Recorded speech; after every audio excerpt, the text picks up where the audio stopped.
आप देख रहे हैं आज तक। मैं हूं आपके साथ नवजोत रंधावा। सुबह के 8 बज चुके हैं और अब वक्त है खबरें सुपरफास्ट का।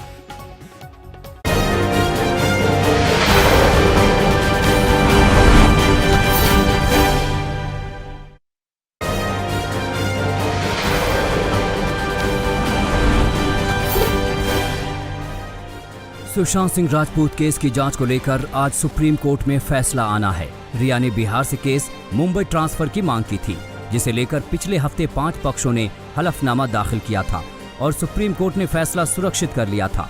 आज 11 बजे सुप्रीम कोर्ट बताएगा कि जांच मुंबई पुलिस करेगी या फिर सीबीआई। सुशांत सिंह राजपूत के पिता के वकील विकास सिंह ने फैसले से पहले कई गंभीर आरोप लगाए हैं। विकास सिंह ने कहा है कि सुशांत ने आत्महत्या नहीं की, वहीं मुंबई पुलिस की पूरी जांच पर सवालिया निशान खड़े किए। सुशांत के पिता के वकील ने रिया पर मामले में सहानुभूति लेने का आरोप लगाया। विकास सिंह का कहना था कि सुशांत के पैसों के साथ रिया के परिवार ने गड़बड़ी की, वहीं परिवार से सुशांत को दूर करने की कोशिश की। रिया के वकील सतीश शिंदे ने सुशांत के पिता के आरोपों को बेबुनियाद बताया। शिंदे का कहना था कि पैसों के लेन देन में गड़बड़ी को लेकर ईडी पूछताछ कर चुकी है, जहां उसे कुछ भी हाथ नहीं लगा। वहीं शिंदे ने साफ किया कि उन्हें सीबीआई जांच से कोई परेशानी नहीं है। 15 करोड़ के मामले को लेकर ईडी की पूछताछ का दौर जारी है। ईडी ने सुशांत सिंह राजपूत के पिता के सिंह का बयान दर्ज किया, जिसमें पिता ने एक बार फिर साफ किया कि सुशांत के अकाउंट से पैसे निकाले गए, जिसे लेकर ईडी ने सबूत मांगे हैं। ईडी को रिया के फोन की फॉरेंसिक रिपोर्ट का इंतजार है, जिसके बाद रिया को एक बार फिर ईडी पूछताछ के लिए बुला सकती है। सूत्रों की माने तो ईडी रिया के जवाबों से संतुष्ट नहीं है। रिया की कमाई और खर्चों के बीच तालमेल नहीं बैठ रहा। वहीं सुशांत के सीए संदीप श्रीधर से भी ईडी एक बार फिर पूछताछ कर सकती है। सुशांत की बिजनेस मैनेजर जयंती शाह ने पूछताछ में ईडी को बताया कि सुशांत को पैसे की कोई दिक्कत नहीं थी। पिछले साल उसने करीब 30 से 35 करोड़ की कमाई की थी। शाह सुशांत के कॉन्ट्रैक्ट का काम देखती थी। सुशांत केस में बॉलीवुड में भी दो फाड़ अब खुलकर सामने आ रहे हैं। नसीरुद्दीन शाह ने नेपोटिज्म और फिल्म माफिया को कुछ लोगों के दिमाग की कहानी बताया, जिस पर कंगना रनौत ने पलटवार किया। कंगना ने कहा कि अगर वो किसी स्टार के परिवार से ताल्लुक रखती तो नसीरुद्दीन शाह ऐसा नहीं कहते। कंगना रनौत ने फिल्म गुंजन सक्सेना को लेकर भी करण जौहर पर हमला किया है। कंगना ने सरकार से करण जौहर को दिए गए पद्मश्री अवार्ड को वापस लेने की अपील की है। कंगना का कहना है कि फिल्म में भारतीय सेना की गलत छवि दिखाई गई है। फिल्म करण जौहर की कंपनी धर्मा प्रोडक्शन के बैनर तले बनी है।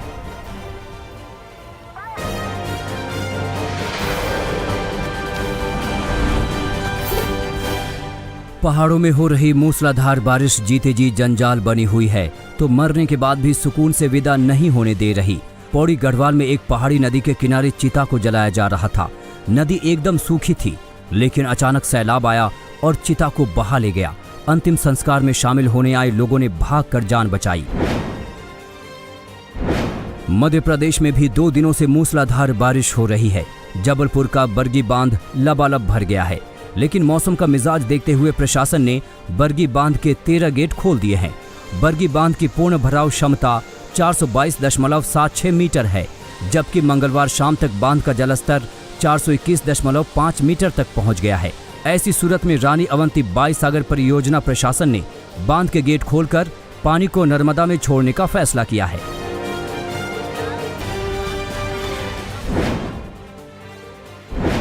बरगी बांध से पानी छोड़े जाने के बाद पुण्य सलीला नर्मदा उफान पर है। नर्मदा का जलस्तर तेजी से बढ़ने से इसके घाट पानी में डूब गए हैं। ग्वारी घाट के नर्मदा तट में बना मंदिर जलमग्न हो गया है।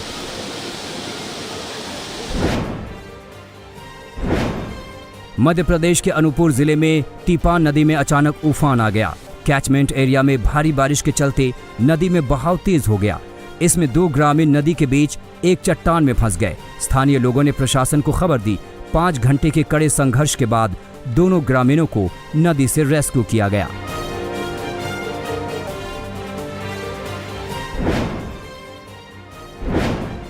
छत्तीसगढ़ में भी आसमानी आफत का सिलसिला जारी है। नक्सल प्रभावित सुकमा जिले में गोदावरी नदी उफान पर है।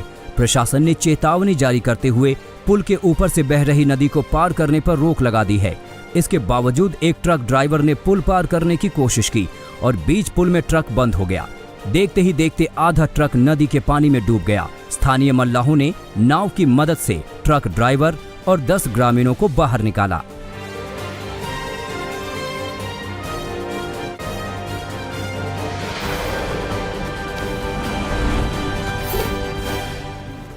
गुजरात में करीब हफ्ते भर से जोरदार बारिश हो रही है।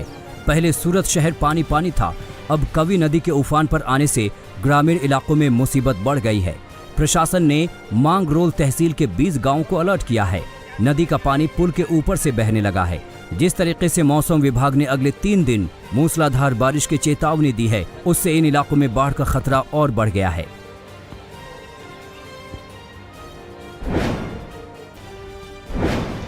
जूनागढ़ में मूसलाधार बारिश के बाद सरस्वती नदी उफान पर है। नदी का पानी पुल के ऊपर से बह रहा है, लेकिन पादरी समाज के लड़के सरस्वती नदी की खौफनाक लहरों के बीच स्टंट कर रहे हैं।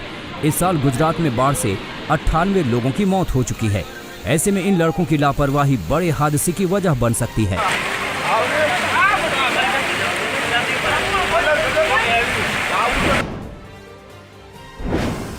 गुजरात के अहमदाबाद में भी जोरदार बारिश के बाद हालात बिगड़ रहे हैं। मौसम विभाग के मुताबिक अगले 48 घंटे मुश्किल भरे हो सकते हैं। वासणा बराज लबालब भर चुका है, लिहाजा बराज के 3 गेट खोल दिए गए हैं और इसका पानी साबरमती नदी में छोड़ा गया है।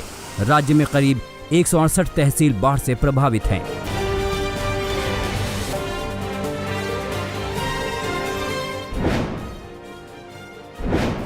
आधा हिंदुस्तान इस वक्त आसमानी आफत के आगे त्राहिमाम कर रहा है। महाराष्ट्र के बुल्ढाना में 4 दिन से जारी मूसलाधार बारिश के बाद नदी उफान पर है। पुल के ऊपर से बहती नदी को बुलेट सवार युवकों ने चुनौती दी और पार करने की कोशिश करने लगे, लेकिन नदी के आगे बुलेट भी हाँफ गई और देखते ही देखते नदी की तेज धार में समा गई। गनीमत रही कि बुलेट सवार युवक बच गए।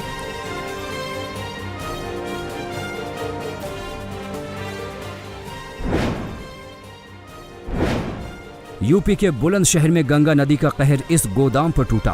पहले नदी कटान करते करते मकानों के करीब आई और फिर पलक झपकते ही इस गोदाम को बहा ले गई। इस गोदाम को बाढ़ नियंत्रण का सामान रखने के लिए बनाया गया था, लेकिन गंगा की उफनती लहरों के आगे ये टिक नहीं पाया।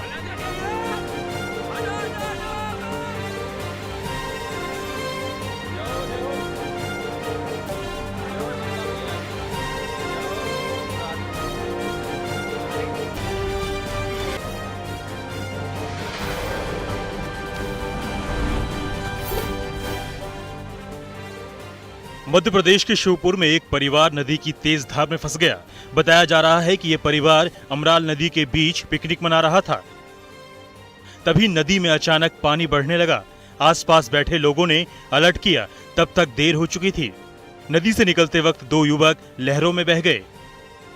हालांकि फौरन वहां मौजूद लोगों ने सभी को सुरक्षित निकाल लिया।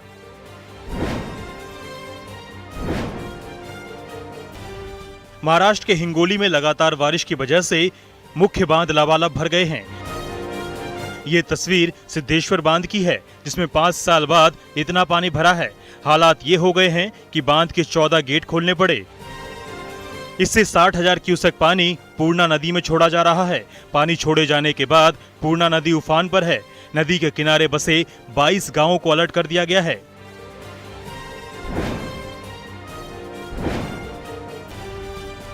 दिल्ली एनसीआर में बढ़ती उमस से थोड़ी राहत मिली है। सुबह सुबह राजधानी के कई इलाकों में बारिश हुई, इससे मौसम सुहाना हो गया। दिल्ली के आसपास नोएडा, गाजियाबाद में भी बादल छाए हुए हैं।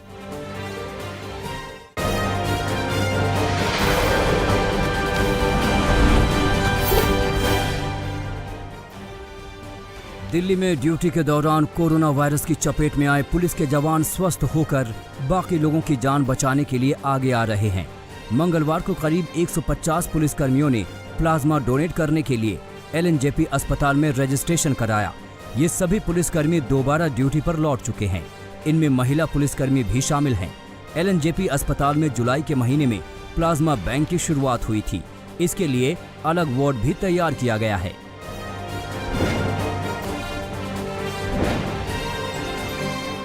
यूपी विधानसभा के मॉनसून सत्र के पहले लखनऊ में कैंप लगाकर सभी विधायकों का कोरोना टेस्ट किया गया। इससे पहले विधानसभा के स्टाफ का भी टेस्ट किया गया, जिसमें 20 कर्मचारी संक्रमित पाए गए। कल से शुरू हो रहे विधानसभा सत्र में कोरोना के चलते कई नए नियम बनाए गए हैं। विधानसभा कैंटीन में खाने के लिए एक साथ 10 लोग ही बैठ सकेंगे। दर्शक दीर्घा में पत्रकारों समेत बाहरी लोगों को पास नहीं मिलेगा। मीडिया कवरेज के लिए भी सीमित पास ही जारी होंगे।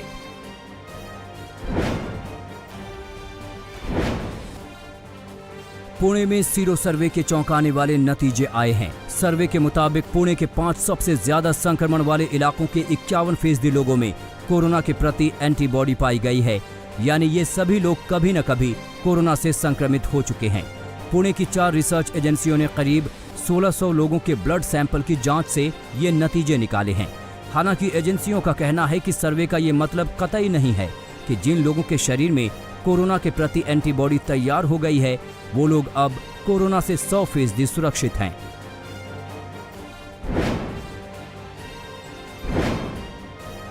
संगरूर के एक आइसोलेशन सेंटर में भर्ती महिलाओं ने धूमधाम से तीज का त्योहार मनाया। तीज के वक्त ज्यादातर लोग बीमार थे, लिहाजा त्योहार नहीं मना पाए। हालात सुधरने पर आइसोलेशन सेंटर के डॉक्टरों और मैनेजमेंट ने इसके लिए खास तौर पर मेहंदी और गीत संगीत का इंतजाम किया और जश्न में महिलाओं के साथ शामिल भी हुए।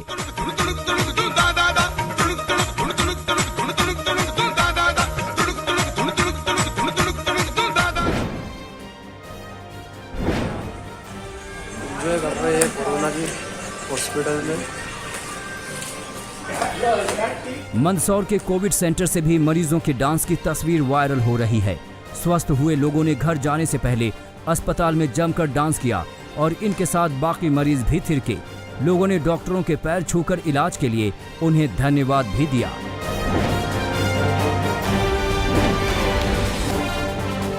केरल में बाढ़ की आफत के बीच कोरोना से जंग भी पूरी ताकत से लड़ी जा रही है। बाढ़ के दौरान बचाव और रेस्क्यू के लिए लगाई गई नावों को प्रशासन ने वाटर एम्बुलेंस में तब्दील कर दिया है। दरअसल दूर दराज के कई इलाकों का अभी भी शहरों और मुख्यालयों से संपर्क कटा है। ऐसे में ये नावें मरीजों को अस्पताल और आइसोलेशन सेंटर तक लाने में काफी मददगार हैं।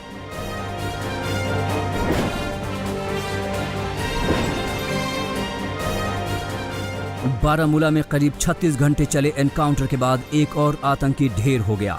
इस मुठभेड़ में कुल 3 आतंकवादी ढेर हो चुके हैं। हालांकि मंगलवार को हुई मुठभेड़ में 2 जवान भी शहीद हो गए, जिसके बाद इस वारदात में शहीदों की संख्या 5 हो गई है। मंगलवार को मुठभेड़ की जगह पर जोरदार आईईडी धमाका हुआ, जिससे दूर तक धुएं का गुबार छा गया। मारे गए 3 आतंकियों में से 2 आतंकी लश्कर के टॉप कमांडर थे और बांदीपुरा में हाल ही में हुए आतंकी हमले में शामिल थे।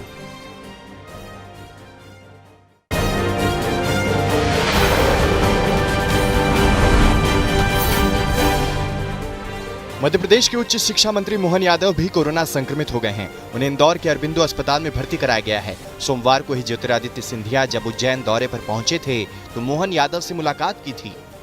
सिंधिया उच्च शिक्षा मंत्री के घर भी गए थे। महाकाल की सवारी के पूजन के दौरान भी मोहन यादव मौजूद थे। उच्च शिक्षा मंत्री के कोरोना पीड़ित होने के साथ ही शिवराज सरकार के कोरोना संक्रमित मंत्रियों की संख्या 5 हो गई है। लगातार बढ़ते कोरोना के खतरे के बाद भी मध्य प्रदेश में मंत्री सावधानी नहीं बरत रहे। इसकी एक तस्वीर मंदसौर में दिखी, जहां कैबिनेट मंत्री हरदीप सिंह डंग के कार्यक्रम में सोशल डिस्टेंसिंग की धज्जियां उड़ी। मंत्री ने चौपाल की, वहां भारी भीड़ थी। कई समर्थक तो बिना मास्क के भी मौजूद थे।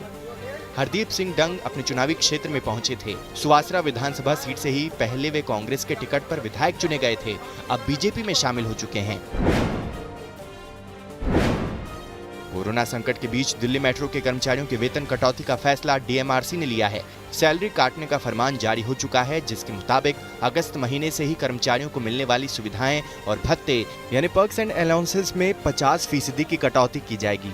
इसके अलावा मेट्रो कर्मचारियों को मिलने वाले तमाम एडवांस पर भी अगले आदेश तक रोक लगा दी गई है। केवल पहले से ही मंजूरी प्राप्त एडवांस दिए जाएंगे। डीएमआरसी ने कहा है कि कोरोना के चलते मेट्रो का संचालन नहीं हो रहा, जिससे वित्तीय संकट का सामना करना पड़ रहा है।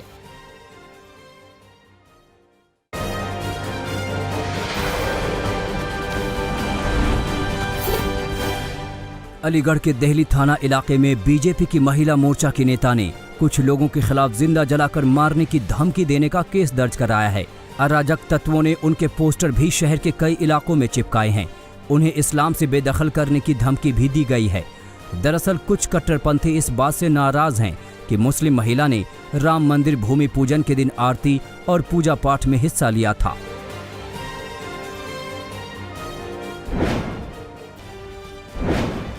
महाराष्ट्र के चंद्रपुर में शराब तस्करों ने पुलिस पार्टी पर हमला कर दिया। तस्करों ने थानेदार और उनके साथ हुए पुलिसकर्मी को जमकर लात घूंसों से मारा पीटा। इस घटना का एक वीडियो सामने आया है जिसमें पुलिस वालों की पिटाई कैद है। यहां तस्कर अवैध शराब बनाने और बेचने के धंधे में शामिल हैं। पटना के बिहटा में लॉकडाउन को ठेंगे पर रखकर बर्थडे पार्टी हुई और इसमें जमकर शराब परोसी गई। इसके बाद बार बालाओं का डांस भी हुआ। पार्टी के दौरान शराब पीने को लेकर मारपीट शुरू हो गई, जिसका पता पुलिस को चला। मौके पर पहुंची पुलिस ने नशे में धुत 5 लोगों और 5 बार गर्ल को गिरफ्तार किया है। पुलिस ने मौके से कई बोतल अंग्रेजी शराब भी बरामद की है।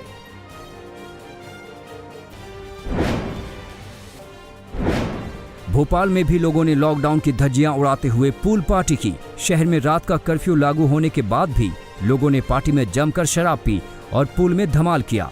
लेकिन धमाल के बीच पुलिस पहुंच गई और 11 लड़कियों और 5 युवतियों को हिरासत में ले लिया। सभी के खिलाफ धारा 188 के तहत केस दर्ज किया गया है। यूपी के मुरादाबाद से 5 साल के बच्चे के अपहरण का केस पुलिस ने सुलझा लिया है। गाजियाबाद बस अड्डे से बच्चे को भी बरामद कर लिया गया है। जांच में पता चला है कि बच्चे का अपहरण उसकी मां ने अपने प्रेमी के साथ मिलकर किया था। वो अपने पति से फिरौती वसूल कर अपने प्रेमी के साथ तेलंगाना में शिफ्ट होना चाहती थी, जहां उसका जिम खोलने का प्लान था।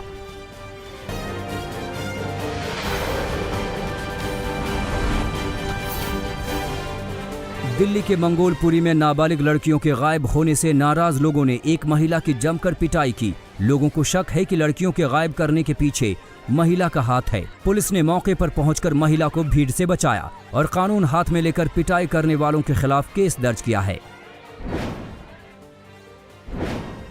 यूपी के मऊ में पुलिस ने 50,000 के इनामी बदमाश समेत 3 लोगों को गिरफ्तार किया है। इस खतरनाक अपराधी का नाम शैलेंद्र सिंह उर्फ मुन्नू सिंह है। ये गिरोह गोरखपुर और आसपास के जिलों में कई बड़ी वारदात को अंजाम दे चुका है। साल 2019 में इस गिरोह ने पैसों के लिए पेट्रोल पंप के कैशियर की गोली मारकर हत्या कर दी थी। इनके ऊपर अलग अलग थानों में कई बड़े मामले दर्ज हैं। पुलिस ने इसके पास से तमंचा, कारतूस और एक 4 पहिया वाहन भी बरामद किया है।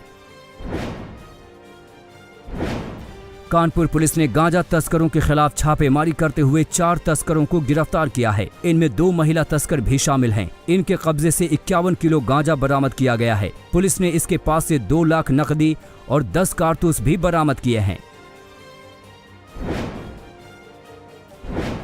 मध्य प्रदेश के छतरपुर जिले में एक भीषण सड़क हादसे में एक ही परिवार के 3 लोगों की मौत हो गई, जबकि 2 लोग गंभीर रूप से घायल हो गए हैं। सागर कानपुर नेशनल हाईवे में गढ़ीम लहरा के पास मवेशियों को बचाने के चक्कर में कार सामने से आ रहे ट्रक से जा भिड़ी। सभी लोग चित्रकूट धाम से दर्शन कर लौट रहे थे। राजस्थान के बाड़मेर जिले में ट्रैफिक पुलिसकर्मी ने हेलमेट नहीं पहनने पर बाइक सवार को डंडा मार दिया, जिससे उसका संतुलन बिगड़ गया और वो सामने से आ रही बाइक से टकराने के बाद जमीन पर गिर पड़ा। युवक को गंभीर हालत में जोधपुर रेफर किया गया है। पुलिस की तानाशाही से नाराज लोगों ने जमकर बवाल काटा।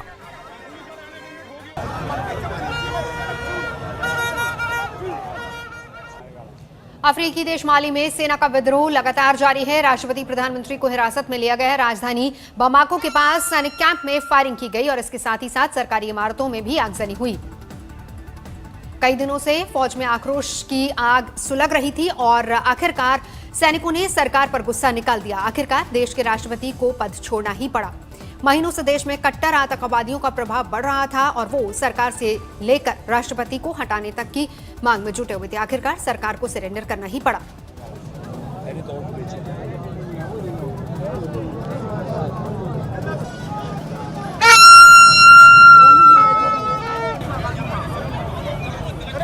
अफ्रीकी देश माली में सेना का विद्रोह लगातार जारी है। कई सरकारी इमारतों को भी आग के हवाले कर दिया गया। फौज को सड़कों पर उतरना पड़ा। सरकार ने इस्तीफा दे दिया है।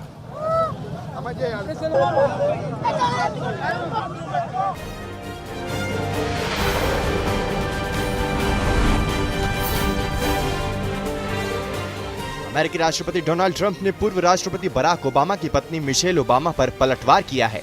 मिशेल ओबामा ने डेमोक्रेटिक नेशनल कन्वेंशन के दौरान कहा था कि ट्रंप अमेरिका के लिए गलत राष्ट्रपति हैं। इससे नाराज ट्रंप ने मिशेल के बयान को विभाजनकारी बताया है। आने वाली सर्दी में चीन के राष्ट्रपति शी जिनपिंग पाकिस्तान दौरे पर जाएंगे। इसकी जानकारी देते हुए पाकिस्तान के प्रधानमंत्री इमरान खान ने कहा है कि जिनपिंग का ये दौरा पाकिस्तान चीन के वार्षिक high level strategic council meeting का हिस्सा है। इमरान ने कहा है कि पाकिस्तान का भविष्य चीन के साथ है। देश का विकास चीन से ही जुड़ा हुआ है। पाकिस्तान का जो फ्यूचर है वो चाइना के साथ है। हमें क्लियर हो जाना चाहिए, हमें वाज़ेह हो जाना चाहिए कि ये जो मुल्क ने तरक्की करनी है, हमारी डेवलपमेंट है, वो चाइना के साथ अब जुड़ी हुई है।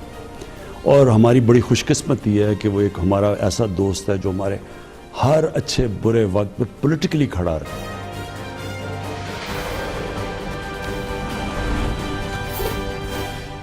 दुनिया भर में कोरोना का कहर जारी है। 2 करोड़ 21 लाख से ज्यादा लोग संक्रमित हो चुके हैं, जबकि 7,78,000 से ज्यादा लोगों की मौत हो चुकी है। कोरोना वायरस से सबसे ज्यादा तबाही अमेरिका, ब्राजील और भारत में हुई है। कोरोना वायरस पर WHO ने प्रेस कॉन्फ्रेंस कर नई जानकारी दी है। इसके मुताबिक 20 से 40 साल के बीच के जो लोग संक्रमण की चपेट में आ रहे हैं, उनमें से कई को संक्रमित होने का पता तक नहीं है कि वे संक्रमित हो चुके हैं। ऑस्ट्रेलिया के विक्टोरिया से कोरोना वायरस को लेकर अच्छी खबर आई है। पिछले 24 घंटे में विक्टोरिया में कोरोना वायरस के सिर्फ 222 मामले दर्ज किए गए हैं, जबकि 17 लोगों की मौत हुई है, जो इस महीने की सबसे कम संख्या है।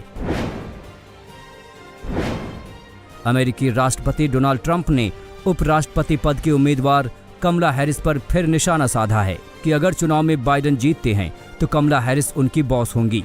वहीं अमेरिका की पूर्व फर्स्ट लेडी मिशेल ओबामा ने ट्रंप को अमेरिका के लिए गलत और अक्षम राष्ट्रपति बताया। अमेरिका के दक्षिण टेक्सास के वॉलमार्ट स्टोर में ग्राहक और दुकानदार के बीच झड़प के बाद गोलीबारी हो गई। फायरिंग में एक शख्स की मौत हो गई है। मौके पर पुलिस के पहुंचते ही फायरिंग करने वाला शख्स फरार हो गया।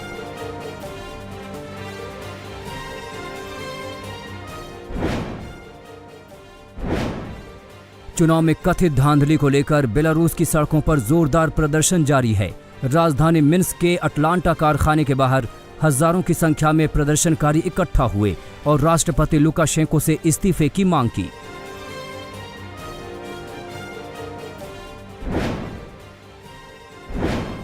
रूस के राष्ट्रपति व्लादिमीर पुतिन की कमाई में पिछले साल के मुकाबले 11 लाख से ज्यादा का इजाफा हुआ, जिसके बाद अब उनकी सालाना कमाई 1 करोड़ के करीब है। पुतिन 2 अपार्टमेंट और रूस में बनी 4 गाड़ियों के मालिक भी हैं।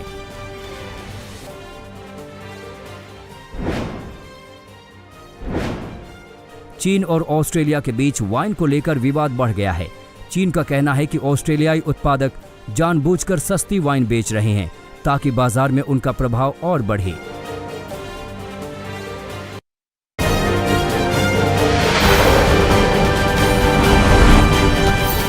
नमस्कार, मैं हूं अंजना ओम कश्यप। हमें उम्मीद है ये वीडियो आपको पसंद आया होगा।